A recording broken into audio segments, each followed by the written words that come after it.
ناظرین اکرام، السلام علیکم ورحمۃ اللہ وبرکاتہ۔ آج یہ سوال ہوتا ہے، ہم اپنے مریدوں میں ہوں یا اپنے سفر پہ ہوں جہاں اس نے دیکھا کہ یہ مولانا صاحب ہیں یا ہماری گفتگو ہوئی، بات ہوئی تو یہ جان جاتا ہے کہ بھئی یہ کسی نہ کسی سلسلے سے منسلک ہیں۔ تو جیسے ہی پوچھتا ہے کہ آپ کیا حضرت کسی سلسلے سے منسلک ہیں، سنی ہیں؟ میں نے جی الحمدللہ سرکار قطب المدار رضی اللہ تعالیٰ عنہ کی بارگاہ کا ایک ادنا سا خادم ہوں، اپنے مریدوں میں جا رہا ہوں۔ تو اس کا سوال ہوتا ہے کہ یہ غوث پاک، یہ صابر پاک، یہ وارث پاک، یہ مدار پاک، ان کے نام میں یہ پاک کیوں لگا ہے؟ یہ پاک لفظ تو صرف اللہ کے لیے ہے، اللہ پاک، رسول پاک، قرآن پاک، یہ ان کے لیے نام مخصوص ہے، صرف ان کے لیے ہی استعمال کیا جا سکتا ہے۔ اصل میں ایک بات یہ بھی ہے کہ ہمارے جو علماء ہیں یہ نہیں بتاتے کہ یہ غوث پاک کو غوث پاک کیوں کہتے ہیں، مدار پاک کو مدار پاک کیوں کہتے، وارث پاک کو وارث پاک کیوں کہتے، اور دوسرے موضوعات پہ تقریر ہوتی رہتی ہے۔ سوشل میڈیا کا زمانہ ہے تو میں نے یہ سوچا، ذہن میں بات آئی کہ غوث پاک، وارث پاک، صابر پاک، مدار پاک کے تعلق سے آپ سے کچھ گفتگو ہو جائے۔ ہمارے نوجوان بچے اکثر سوشل میڈیا پہ رہتے ہیں اور یوٹیوب وغیرہ دیکھا کرتے ہیں، تو ان کو بھی یہ جواب مل جائے گا۔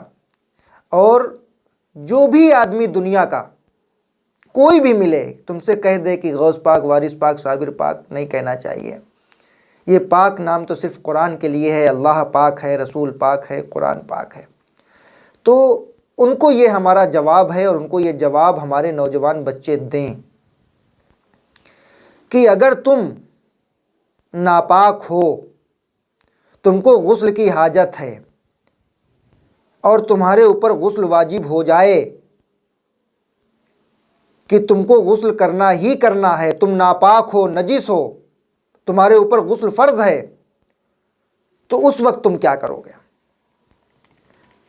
تو وہ نوجوان جس سے یہ کہا جائے گا کہ تم کیا کرو گے، تو وہ کہے گا کہ بھائی ہم غسل کریں گے، جو غسل کے فرائض ہیں ان کو ادا کریں گے، اور اس کے بعد ہم پاک ہو جائیں گے۔ تو اس سے یہ کہو کہ بھائی ایک بار تم نہا لیے تو تم پاک ہو گئے، ایک بار اگر تم نے نہا لیا تو تم پاک ہو گئے، نجاست سے، غلاظت سے تمہارے اوپر غسل فرض تھا تو ایک بار نہانے سے تم پاک ہو گئے۔ لیکن جو اولیاء اکرام ہیں، جو غوث پاک ہیں، جو صابر پاک ہیں، جو وارث پاک ہیں، جو مدار پاک ہیں، یہ بظاہر بھی پاک ہیں اور ان کی روح بھی پاک ہے۔ جس نے اپنی زندگی کا ایک ایک لمحہ امت محمد رسول اللہ صلی اللہ علیہ وسلم کی فکر میں گزار دیا، آج یہ ہمارے درمیان لوگ اس طرح کی بات کریں کہ مدار پاک کو مدار پاک نہ کہو، وارث پاک کو وارث پاک نہ کہو۔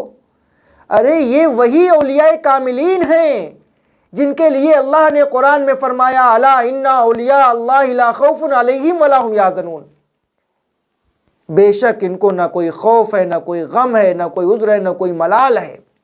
یہ اللہ کے دوست ہیں میرے بھائی، یہ اللہ کے دوست ہیں۔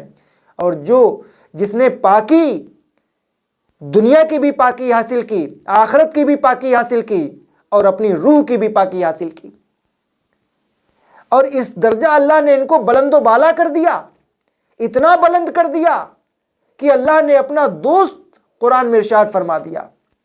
اور رسول کائنات صلی اللہ علیہ وسلم ارشاد فرماتے ہیں، اولیاء تحت قبائل لا یعرفہم غیری، جس قدر اولیاء اللہ ہیں اور قیامت تک جتنے ہوں گے سب میرے دامن کے نیچے رہتے ہیں۔ اب جب اللہ پاک ہے، رسول پاک ہے، قرآن پاک ہے، جو رسول اللہ کے دامن کے نیچے رہے گا کیا وہ پاک نہیں ہوگا؟ کاش تمہاری یہ سمجھ میں آ جائے کہ ہم جو کہہ رہے ہیں اس کا گناہ ہمارے اوپر کتنا ہوگا۔ اس کا اگر ہمیں اندازہ لگ جائے تو ہم کو اپنی نماز کی فکر نہ کر کے، قرآن پڑھنے کی نہ فکر کر کے، اولیاء اکرام پہ انگشت نمائی کہ اگر ان سے ایک رائی کے دانے کے برابر بھی اگر تم نے ان سے بغض رکھا، عداوت رکھی، تو اللہ سے جنگ کرنے کے لیے تیار ہو جاؤ۔ ہمارے نوجوانوں سے، ہمارے بچوں سے اگر تم اس طرح کے سوالات کرتے ہو تو وہ ہمارے بچے ہی تم کو جواب دیں گے کہ جو اللہ پاک ہے، رسول پاک ہے، جو اللہ کا دوست ہے، جو رسول اللہ کے دامن کے نیچے رہتا ہے، جو رسول اللہ صلی اللہ علیہ وسلم سے فیض لیتا ہے، جو ان کا دیدار کرتا ہے، کیا وہ پاک نہیں ہے؟ پاک ہے۔ اللہ نے اولیاء اکرام کو بہت کمالات، بڑے اختیارات دیے ہیں، اور ہندوستان میں سن 282 ہجری میں سرکار سید بدیع الدین احمد زندہ شاہ مدار رضی اللہ تعالیٰ عنہ تشریف لاتے ہیں کھمبات کے سرزمین پر، اور اس کے بعد پورے ملک ہندوستان کا آپ دورہ فرماتے ہیں۔ آپ نے ہندوستان کو کیا دیا؟ قرآن دیا، اسلام دیا، ایمان دیا، اللہ کی شناخت کروائی، رسول اللہ صلی اللہ علیہ وسلم کا عشق کا جام پلا دیا، اور ہندوستان کو 1442 چلے دیے مدار پاک نے۔ اور چلے اور تکیاں اور گدیاں جہاں پر قرآن اور حدیث کا درس دیا گیا، جہاں پر اللہ کی شناخت کروائی گئی، جہاں رسول اللہ صلی اللہ علیہ وسلم کی محبت کا جام پلایا گیا، مدار پاک نے ہندوستان کو یہ دیا۔ اللہ نے اپنے دین کی خدمت کے لیے، اپنے اسلام کی فلاح کے لیے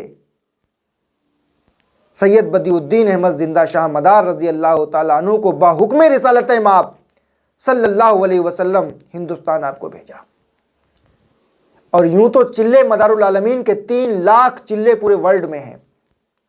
ہر جگہ سے اللہ کی شناخت، رسول اللہ کی محبت کا جام اور دین پاک محمد رسول اللہ کی خدمت انجام دی گئی، چلوں سے، تکیوں سے، گدیوں سے، اور مدار پاک کی یہ خدمت پورے ورلڈ میں آپ نے خدمت کو انجام دیا ہے۔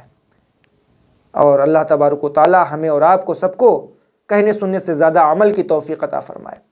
السلام علیکم ورحمۃ اللہ وبرکاتہ۔